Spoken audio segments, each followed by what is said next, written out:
Hi everyone, welcome back to our channel. If you're not familiar with my face, because it might look a little different from what you're used to seeing, I'm Sophia. I haven't been around much on this channel, but I'm hoping to get back in there every once in a while. So shout out to Emma for holding down the fort on YouTube with all these videos. But anyway, we are gathered here today because it is September, arguably the internet's favorite baking season. So we're gonna kick it off with a recipe that we actually already have filmed.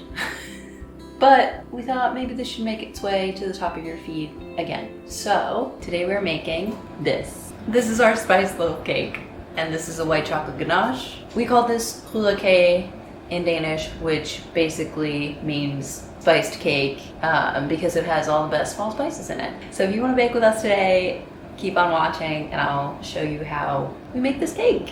First thing we need to do to bake a cake is preheat the oven. So we're preheating the oven to 325 degrees Fahrenheit or 160 degrees Celsius.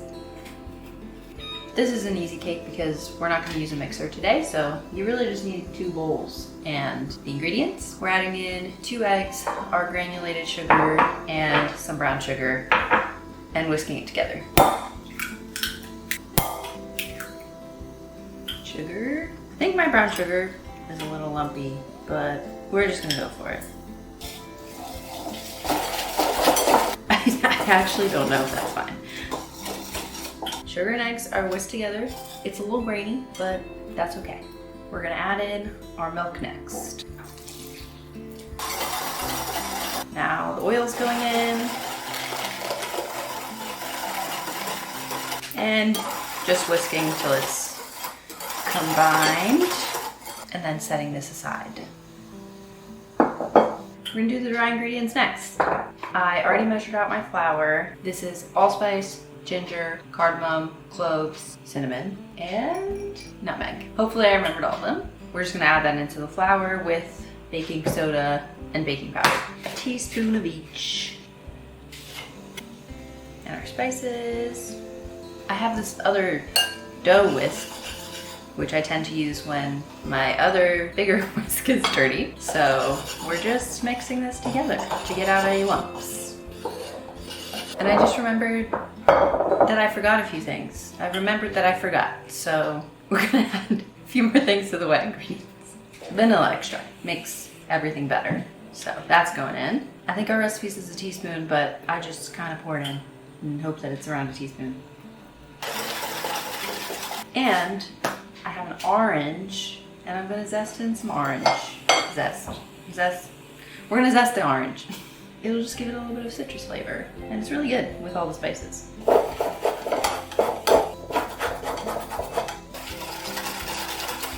I also just remembered that I forgot salt.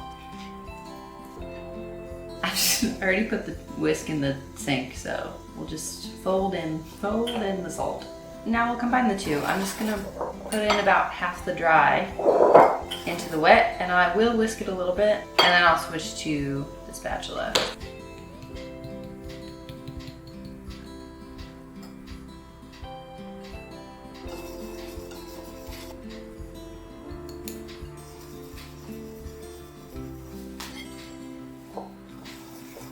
Now that it's mostly combined, I'm gonna switch to the spatula.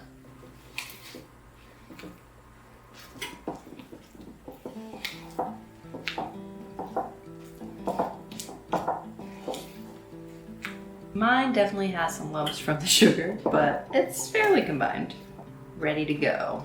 I have an oiled loaf pan with some parchment paper cut so that there's some pieces that hang over the side so you can like lift the cake out when it's done baking. Not my idea.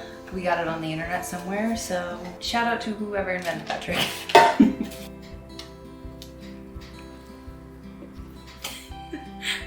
I'm trying to keep it. Okay, this was a bad angle. And now I have to clean up my mess. This is ready to go in the oven. It's gonna bake anywhere from 40 minutes to an hour, probably depending on your oven. I actually haven't made this cake in this oven yet, so this will be a journey for us all. The cake is done. It took around 40 minutes, so now we're just gonna let it cool a bit and then remove it from the pan.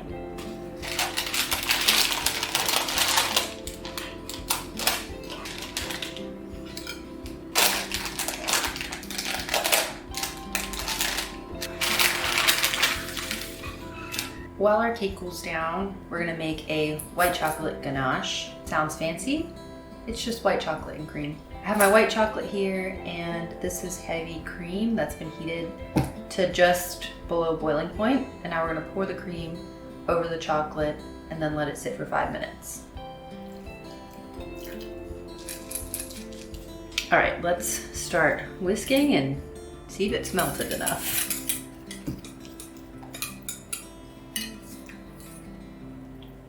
All right, everything is fully melted, and now we just need this ganache to set so that we can whip it up. If you need to do it quickly, you can put it in the fridge. You just gotta keep an eye on it and make sure it doesn't get too set. Okay, we're back. I kind of stuck this in the fridge and I've been whisking it on and off every 5 minutes or so. So now it's quite thick. Now we're gonna start whisking air into it, and it should lighten a bit in color and become kind of thick like frosting. I would get a bigger bowl. You could probably also do this in a stand mixer. I just don't feel like it. I think that this is whipped enough to spread over the top like a frosting. So I'm out of breath. Whoa. Okay, this is definitely a lot. I forgot how much it makes.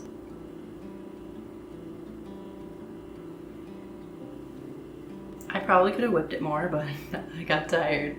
All right, and now we're just gonna make some nice little swoops and swirls. If it starts to go off the side, that's fine.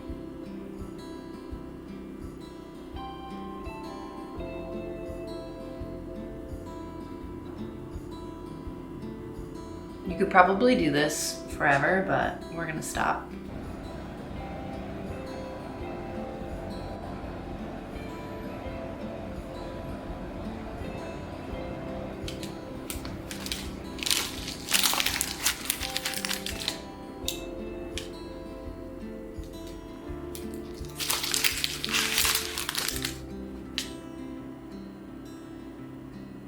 I'm gonna try it. I'm just gonna take a bite instead of putting it on a plate and eating it with a fork, but that's how it is right now.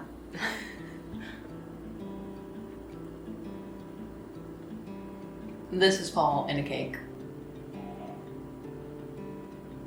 And that's my wake-up call. Anyway, bye, hope you make it. Thank you so much for watching this video, and hope you get to try out this very fall-inspired loaf cake. And as always, be sure to like and subscribe if you want to see more content from us. That's it for this video. See you for the next one. Or maybe you'll see Emma. Okay, bye.